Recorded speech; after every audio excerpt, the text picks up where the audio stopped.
ஒரு காலத்தில் வந்து பயங்கர பஞ்சம் வந்ததும் நாட்டில். இந்த பஞ்சம் வரும்பொழுது சித்தர்கள்லாம் சேர்ந்து செம்பை, அந்த செம்பை வந்து தங்கமாக மாற்றினாங்க. மந்திரங்கள் ஓதி செம்பை வந்து தங்கமாக மாற்றி பஞ்சத்தை எல்லாம் தீர்த்தாங்களாம். அந்த கொங்கண்ண சித்தருடைய அந்த மந்திர சொல்லு தான் செம்பை வந்து தங்கமாக மாற்றினது. அது திருப்பதியில் நடந்ததுனால தான் இன்றைக்கி திருப்பதி செல்வ செழிப்பாக இருக்குதுன்னு சொல்லுவாங்க.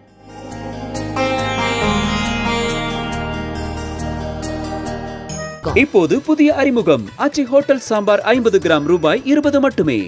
பிரம்மமுகம், விஷ்ணுமுகம், சிவமுகம், இந்த மூன்றும் அமைந்தது கொடிமரம். நம்மளையெல்லாம் மீறி ஒரு உயர்வான இடத்துல இருக்கான்னு காமிக்கிறது கொடிமரம்.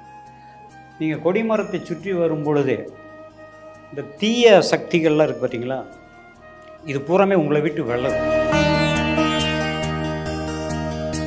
கப்பல் ஒன்று வரும் பொழுது புயலில் மாட்டி அவங்க வந்து மாதாவை வேண்டிக்கிட்டாங்களாம். வேண்டிக்கும் பொழுது புயல் வந்து காப்பாற்றி அந்த கொடிமரம் தான் காப்பாற்றி கொண்டு வந்து கரையில் சேர்த்துச்சான். ஸோ தெய்வம் ஒரு கொடிமரமாக வந்து ஒரு 100 உயிர்களை காப்பாற்றுச்சு. அப்படிங்கிற என்ன பண்ணால் அந்த கொடிமரத்தையே எடுத்து அங்கே வந்து நட்டாங்க. ஸோ அந்த வேளாங்கண்ணி மாதா கொடிமரத்துக்கு அவ்வளோ பவர். நீங்கள் உள்ளே நுழையும் பொழுதே கொடிமரத்தை ஏன் பார்க்குறீங்கன்னா, உங்களுடைய எண்ணங்கள், தீய எண்ணங்கள் இருந்தால் அதை பார்த்தாவே போயிடும். கெட்ட ஒரு விஷயங்கள், கெட்ட எண்ணங்களை நந்திக்கிட்ட சொல்லக்கூடாது. உங்களுக்கு அது அவருக்கு பிடிக்காது. வந்து நந்திக்கும் சிவன் அந்த நந்தியை கிராஸ் பண்ணக்கூடாது. நந்தியினால தான் சிவனுக்கே ஒரு தடவை உயிர் வந்து. ராகு காலத்தில் விளக்கேற்றுவது அது ஒரு பெரிய விசேஷம். காரணம் என்னென்னா, ராகு கேது அப்படின்னாவே நீங்கள் வழிபட வேண்டிய தெய்வம் துர்க்கை. துர்க்கை அம்மன் தான் அதில் வந்து ரொம்ப மெயினானது. ராகு கேது நேரங்களில் நீங்கள் போய் விளக்கேற்றும் பொழுது அந்த ராகு கேதுவுடைய பலன்கள் துர்க்கை அம்மன் மூலயமா நிச்சயமாக உங்களுக்கு கிடைக்கும். அப்படிங்கிறனால கோயிலுக்கு போய் ராகு காலத்தில் விளக்கேற்றுங்க. பக்தி கதைகள், பக்தி பாடல்கள் மற்றும் ஆன்மீக சொற்பொழிவுகள் மூலம் உங்கள் ஆன்மாவை தூய்மைப்படுத்துங்கள். இன்றைய ஆலய ஆப்பை டவுன்லோட் செய்யவும். 2025ஆம் ஆண்டிற்கான உங்களின் ராசி பலன்களை பிரபல ஜோதிடர்களை நேரில் சந்தித்து கேட்டு தெரிந்து கொள்ளலாம். இடம் எல்ஏ ஸ்டுடியோஸ், நுங்கம்பாக்கம், சென்னை. முன்பதிவிற்கு திரையில் தெரியும் எண்ணிற்கு வாட்ஸ்அப் செய்யவும். ஆன்மீக நேயர்கள் அனைவருக்கும் அன்பார்ந்த வணக்கம். சிவசிவ என்கிலர் தீவினையாளர், சிவசிவ என்றிட தீவினை மாளும், சிவசிவ என்றிட தேவரும் ஆவர், சிவசிவ என்ன சிவகதி தானே. இன்றைக்கு இந்த பதிவை பார்த்துட்டு இருக்க உங்களுடைய வாழ்க்கை மன நிறைவோடும் அமைதியாகவும் அமைய வேண்டும் என்று மனமாற பிரார்த்தனையோடு இந்த பதிவை வந்து தொடங்குறோம். இன்றைக்கும் நம்மிடையே சிறப்பான கருத்துக்களை மிக எளிமையாக தன் உள்முகம் கொண்டு பேசக்கூடிய இயக்குனர், நடிகர் திரு அனுமோகன் அவர்கள் நம்மிடையே காத்துட்டு இருக்கார். வணக்கம் சார். வணக்கம். ஆன்மீக இங்கிலீஷ் நேயர்கள் அத்தனை பேருக்குமே என்னுடைய அன்பு கலந்த வணக்கங்கள். இதுக்கு முன்னாடி உங்களோட பேசியிருக்கேன், நிறைய கமெண்ட்ஸ் எல்லாம் கொடுத்தீங்க. சில பேர் வந்து பயந்துட்டதெல்லாம் சொன்னீங்க. பயப்பட வேண்டியதில்லை, நடப்பது நடந்தே தீரும். நம்ம ப்ரிப்பேராக இருக்கணும், அவ்வளோதான். நான் சொல்கிற விஷயங்கள்லாம் வந்து எந்த ஒரு விஷயம் வந்து நானாக கற்பனை பண்ணி சொல்கிறதில்ல. நான் அறிந்தது, படித்தது, தெரிந்தது, கேள்விப்பட்டது, இந்த மாதிரி விஷயங்களெல்லாம் வந்து ஒன்று சேர்த்து தான் நான் வந்து ஒரு இன்டர்வியூ கொடுக்குறேன் ஒழிய நானாக கற்பனை பண்ணி சொல்கிறதுக்கு நான் ஒன்றும் கடவுள் கிடையாது. எல்லாருமே வந்து மனிதர்கள் தான். பட் அவங்க அறிவுக்கு எட்டினதை சொல்லிகிட்ருக்கோம், அவ்வளோதான்.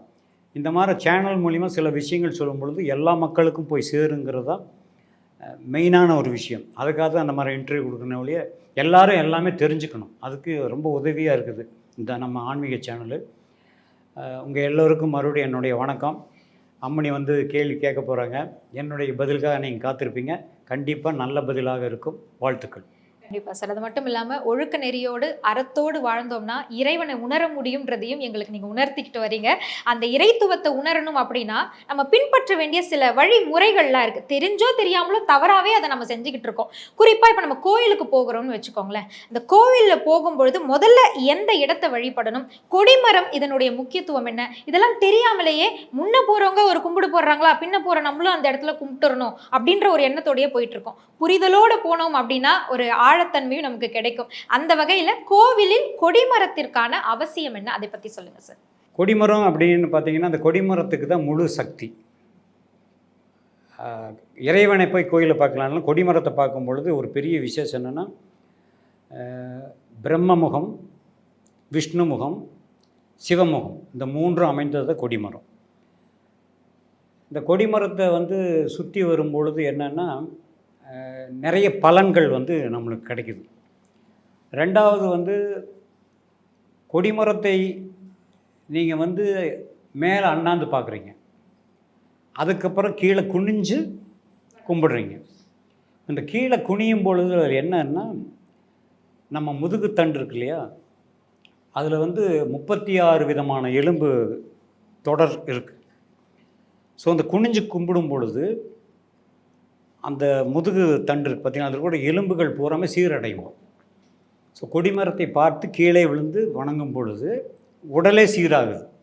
ஸோ அது பெரிய தத்துவம் அது. ரெண்டாவது வந்து கொடிமரங்கள் அப்படிங்கும் பொழுது என்னென்னா, பொதுவாகவே நீங்கள் பார்த்தீங்கன்னா ஒரு கட்சி ஆரம்பித்தாங்கன்னா கொடிக்கம்பம், நம்ம நாட்டுக்கே தேசிய கொடிக்கம்பத்தில் ரொம்ப ஹைட்டாக ஏற்றுடும். அப்போது உயர்வான ஒரு இடம் கொடிங்கிறது, ஒரு உயர்வான இடம். கடவுள் அப்படி தான் நம்மளையெல்லாம் மீறி ஒரு உயர்வான இடத்துல இருக்கான்னு காமிக்கிறது கொடிமரம். ரெண்டாவது வந்து நீங்கள் கொடிமரத்தை சுற்றி வரும் பொழுதே இந்த தீய சக்திகள்லாம் இருக்குது பார்த்தீங்களா, இது பூராமே உங்களை விட்டு விலகும். ஸோ அந்த மாதிரி ஒரு தத்துவம் தான் கொடிமரத்துக்கு. இப்போ நம்ம இந்து கலாச்சாரப்படி வந்து கொடிமரங்கள் வந்து வணங்குற ஒரு இது மாதிரி இருக்குது. நீங்கள் இதே வந்து அன்னை வேளாங்கண்ணி கோயிலுக்கு போனீங்கன்னா அங்கே ஒரு கொடிமரம் இருக்குது. அதனுடைய சாராம்சம் சரித்திரம் என்னன்னா, ஒரு காலத்தில் வந்து இந்த போர்ச்சுகீஸ் கப்பல் ஒன்று வரும் பொழுது புயலில் மாட்டி அவங்க வந்து மாதாவை வேண்டிக்கிட்டாங்களாம். வேண்டிக்கும் பொழுது புயல் வந்து காப்பாற்றி அந்த கொடிமரம் தான் காப்பாற்றி கொண்டு வந்து கரையில் சேர்த்துச்சான். ஸோ தெய்வம் ஒரு கொடிமரமாக வந்து ஒரு 100 உயிர்களை காப்பாற்றுச்சு அப்படிங்கிற என்ன பண்ணால் அந்த கொடிமரத்தையே எடுத்து அங்கே வந்து நட்டாங்க. ஸோ அந்த வேளாங்கண்ணி மாதா கொடிமரத்துக்கு அவ்வளோ பவர், அதாவது உயிரை காக்கும் அளவுக்கு ஒரு பவர்ஃபுல் கொடிமரத்துக்கு. அதே தான் நம்ம இந்து இதில் என்னென்னா, எந்த விதமான தீய சக்தியும் நம்மளை தாக்காமல் நல்ல வழியில் கொண்டு போகிறது தான் முன்னாடியே கொடிமரம் இருக்குது. ஸோ நீங்கள் உள்ளே நுழையும் பொழுதே கொடிமரத்தை ஏன் பார்க்குறீங்கன்னா, உங்களுடைய எண்ணங்கள் தீய எண்ணங்கள் இருந்தால் அதை பார்த்தாவே போயிடும். ஆக தூய எண்ணத்தோடு தான் கடவுளை வழிபட போகிறீங்க, உள்ளே போகிறீங்க. ஸோ இதுதான் தத்துவம். ஸோ கொடிமரம் என்பது வந்து நம்மளும் கொடி நாட்டி நல்ல பவரோடு இருக்கணும் அப்படிங்கிற தத்துவத்தை தான் கோயிலுக்கு முன்னாடியே அதை வந்து வச்சிடுறாங்க.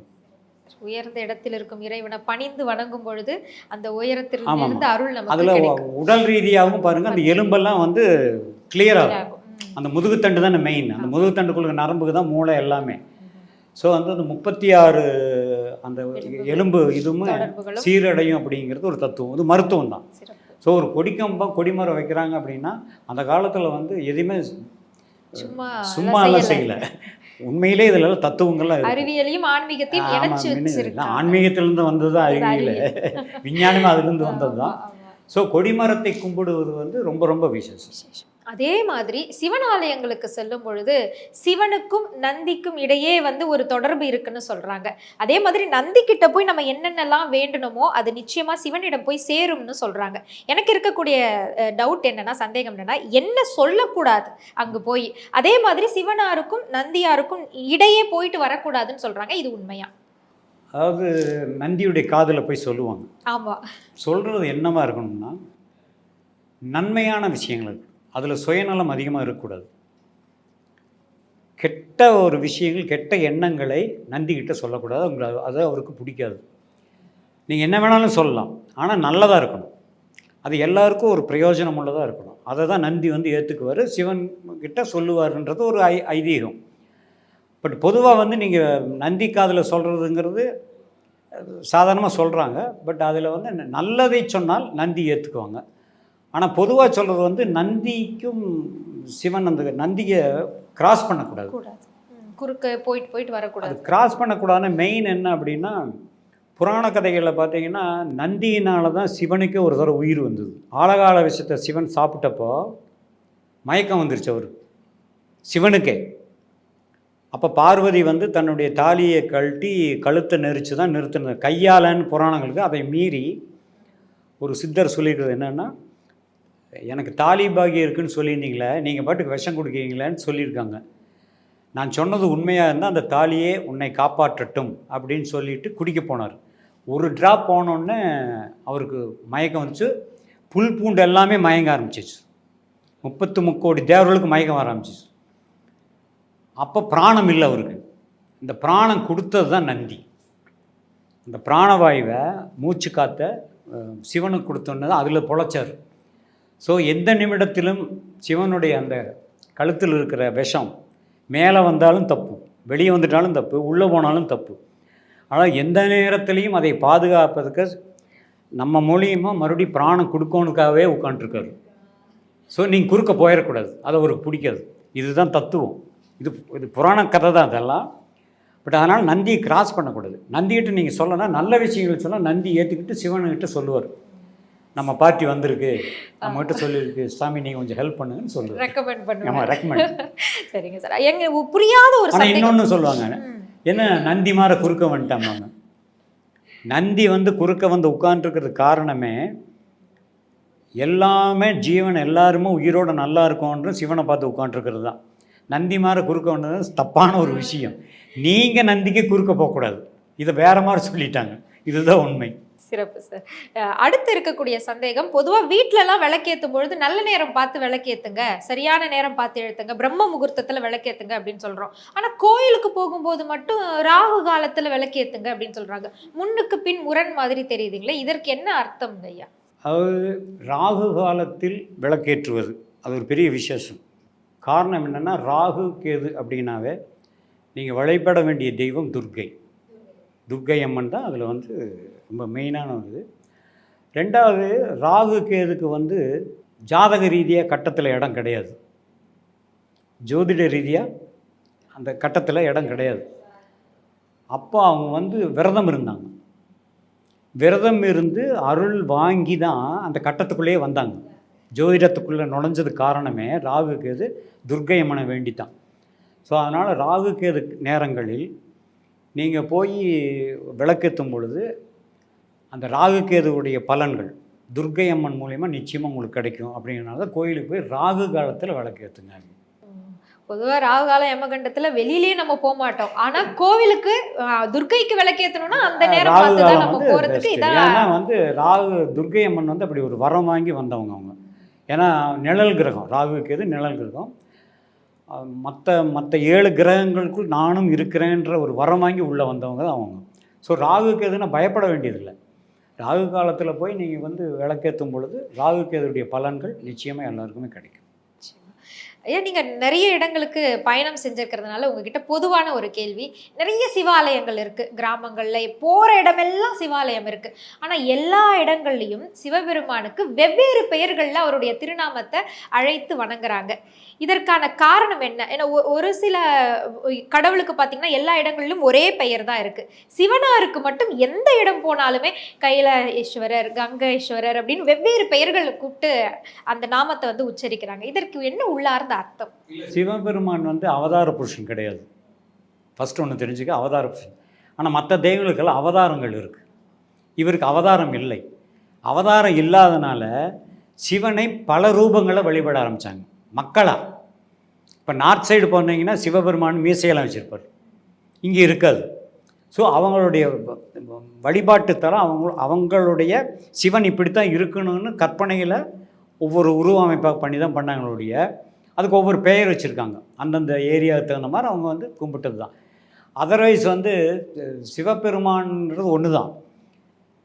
நீங்கள் பல ரூபங்களை கொடுத்துட்டீங்க, நீங்களாக வந்து அவருக்கு பல அவதாரங்களை கொடுத்து, அவதாரம் மீன்ஸ் என்ன, பல ஃபேஸு, பல முகபாவங்கள் அப்படி தான் கொடுத்தீங்களோ. அது அவதாரம் அல்ல. அவர் இவங்களாம் நினச்சிக்கிட்டாங்க இவர் இப்படி இருந்தால் நல்லாயிருக்கும், சிவன் இப்படி இருந்தால் நல்லா இருக்கும், இந்த இடத்துல இந்த வரலாறு இருக்கிறதுனால இந்த பெயர் இருந்தால் அந்தந்த பெயர் அந்தந்த ஊருக்கு ஏற்ற மாதிரி பெயர்களை வைத்து கொண்டு தான் வழிபடணும். சிவன் ஒருத்தர் தான். அவர் அவதாரமே எடுக்காதனால நம்மளாக பல ரூபங்களில் கும்பிடுறோம். இதுதான், வேற ஒன்றும் மாற்று கருத்தே கிடையாது. பெரும்பாலும் பெண்கள் கோயிலுக்கு போகிறவங்களுக்கு ரொம்ப ஆசை என்னன்னா, சாமி மேலே இருக்கக்கூடிய பூவோ மாலையோ எலுமிச்சை மாலையோ அது நம்ம கைக்கு வராதா, அது நம்ம வச்சுக்க கூடாதா அப்படின்ட்டு விருப்பப்படுறாங்க. ஆனால் உண்மையிலேயே ஆலயங்களில் சாற்றக்கூடிய, இறைவனுக்கு சாற்றக்கூடிய அந்த எலுமிச்சை மாலையை நம்ம வீட்டுக்கு கொண்டு வந்து வீட்டு வாசலுக்கு போடுறதோ வாகனத்துக்கு கட்டுறதோ இது சரியான முறை தானுங்களா? அதாவது மருத்துவ ரீதியாகவே எலுமிச்சம்பழம் ஒரு ஆன்டிபயோட்டிக், அது எல்லாருக்குமே தெரியும். பொதுவாக வந்து எலுமிச்சைக்கு பெரிய ஒரு விஷயம் ஜீரண சக்தி, ஜீரணம். அதாவது உங்களுடைய கெட்ட விஷயங்கள் பூரா ஜீரணித்து ஏற்றுக்கொள்ளும் தன்மை. அதனால எலுமிச்சம்பழம் மாலை போடுறது. ஸோ அந்த எலுமிச்சம்பழம் மாலையை போட்டுட்டு நீங்கள் அதை வாங்கிட்டு வந்து சில பேர் காரில் மாட்டிக்குவாங்க, சில வீடுகளில் இருப்பாங்க. நல்லது. ஏன்னா எல்லா விதமான துர்தேவதைகள், கெட்ட இதுகள்லாம் இருக்குது பார்த்தீங்களா, அதை பூரா அதை கவர் பண்ணிக்கும், உங்களை அண்டை விடாது, அது எடுத்துக்கும் எல்லாத்தையும். ஸோ அதனால தான் வந்து எலுமிச்சம்பழம் மாலை போடுறது. கடவுளுக்கே கண் திருஷ்டிப்படும், இந்த மாலையை போடுறது அவருக்கே திருஷ்டிப்படாது. ஸோ எலுமிச்சைக்கு வந்து அவ்வளோ ஒரு பவர்ஃபுல் இருக்குது. அதனால் வந்து எலுமிச்சை மாலைகளை வந்து நீங்கள் வந்து கடவுளுக்கு சாத்தலாம். அதையே திருப்பி வாங்கிட்டு வந்து நீங்கள் வந்து எப்படி வேணாலும் யூஸ் பண்ணலாம். உங்கள் சாமி பூஜை ரூமில் வைக்கலாம், வீட்டு வாசலில் மாட்டலாம். ஆக கெடு பலன்களை உங்கள்கிட்ட அண்டாமல் பூரா கிரகம் பண்ணுறது தான் அந்த எலுமிச்சை. ஸோ அதுக்கு அவ்வளோ பவர். அது அது வந்து விருந்துக்கும் அதுதான், மருந்துக்கும் அதுதான். சிறப்புங்க ஐயா. இப்போ ஒவ்வொருத்தருக்கும் ஒவ்வொரு இஷ்ட தெய்வம் வச்சு வணங்குறோம். இப்போ வந்து வாராகியே எல்லோருமே வந்து வழிபடக்கூடிய காலகட்டத்தில் இப்போ நம்ம இருந்துட்டு இருக்கோம். அந்த வகையில பைரவர், கால பைரவர், இவரை பற்றி சொல்லுங்க. இவரை வணங்குறது அப்படின்றது சரியான முறைதானா? கோயில் நடை சார்த்தி அந்த கோவிலினுடைய சாவியவே பைரவரிடம் தான் வைப்பாங்க அப்படின்னு சொல்லிலாம் நாங்கள் கேள்விப்பட்டிருக்கோம். அப்படிப்பட்ட கால பைரவரை வணங்கலாமா? அதாவது பைரவரை பற்றி சொல்லும் பொழுது மெயினாக சொல்ல வந்து சிதம்பரம் சொர்ண தரிசன பைரவர். ஒரு காலத்தில் வந்து பயங்கர பஞ்சம் வந்ததும் நாட்டில். இந்த பஞ்சம் வரும்பொழுது சித்தர்கள்லாம் சேர்ந்து அந்த செம்பை வந்து தங்கமாக மாற்றினாங்க. மந்திரங்கள் ஊதி செம்பை வந்து தங்கமாக மாற்றி பஞ்சத்தை எல்லாம் தீர்த்தாங்களாம். ஸோ அதனால தான் அவர் பேர் சொர்ண பைரவர் சிதம்பரத்தில். ஸோ பைரவர் வந்து செல்வம் மிக்கவர். இந்த பைரவருக்கு இன்னொரு பெரிய விசேஷம் திருப்பதியில் கொங்கண்ண சித்தர். இந்த கொங்கண்ண சித்தர் தான் வந்து செம்ப தங்கமாக மாத்திர மந்திரத்தை தவமிருந்து கற்றுக்கிட்டாராம். கற்றுக்கிட்டு அவர் வந்து ஜீவசமாதி ஆனது கொங்கண்ண சித்தர். அந்த கொங்கண்ண சித்தருடைய அந்த மந்திர சொல்லு தான் செம்பை வந்து தங்கமாக மாற்றினது. அது திருப்பதியில் நடந்ததுனால தான் இன்றைக்கி திருப்பதி செல்வ செழிப்பாக இருக்குதுன்னு சொல்லுவாங்க. இன்றைக்கி பொன் குவிது திருப்பதியிலன்னா செம்பு கொண்டே வச்சாலும் அங்கே தங்கமாக மாறிடும், அந்த அளவுக்கு ஃபேமஸ். ஸோ கொங்கண்ண சித்தர் தான் இந்த மந்திரங்களை இது பண்ணி அந்த பஞ்சகாலத்தில் மற்ற சித்தர்களெலாம் சேர்ந்து பண்ணி பஞ்சத்தையே ஒழித்தாங்க. அதனால் பைரவர் அப்படின்னு சொல்லும் பொழுது செல்வ செழிப்பை அள்ளி கொடுப்பவர். உங்களுக்கு புரிஞ்சுதா? அதனால் பைரவரை வழிபடுவது ரொம்ப ரொம்ப விசேஷம். காரணமே அதான், பைரவருடைய வழிபாடு எல்லாருக்குமே தேவை. ஏன்னா நம்ம செல்வம் வேணுமில்ல, செல்வமெல்லாம் வாழ முடியாது. இதில் செல்வம் அப்படிங்கிறது இப்போ நாட் ஓன்லி மணி, எல்லா குழந்தை செல்வம், எல்லா செல்வம், கல்வி செல்வம், எல்லா செல்வங்களையும் கொடுக்கும் ஒரு வல்லமை படைத்தவர் தான் பைரவர். அதனால் பைரவரை வழிபடுவது ரொம்ப ரொம்ப விசேஷம். இப்போது புதிய அறிமுகம் ஆச்சி ஹோட்டல் சாம்பார் 50 கிராம் ரூபாய் 20 மட்டுமே. மந்திரங்கள், பக்தி கதைகள், வேதங்கள், பக்தி பாடல்கள் மற்றும் ஆன்மீக சொற்பொழிவுகள் மூலம் உங்கள் ஆன்மாவை புனிதப்படுத்துங்கள். இன்றே ஆலயா ஆப்பை டவுன்லோட் செய்யவும். இப்போது ஆப் ஸ்டோர் மற்றும் பிளே ஸ்டோரில் அவைலபிளாக உள்ளது. 2025ஆம் ஆண்டிற்கான உங்களின் ராசி பலன்களை பிரபல ஜோதிடர்களை நேரில் சந்தித்து கேட்டு தெரிந்து கொள்ளலாம். இடம் எல்ஏ ஸ்டுடியோஸ், நுங்கம்பாக்கம், சென்னை. முன்பதிவிற்கு திரையில் தெரியும் எண்ணிற்கு வாட்ஸ்அப் செய்யவும்.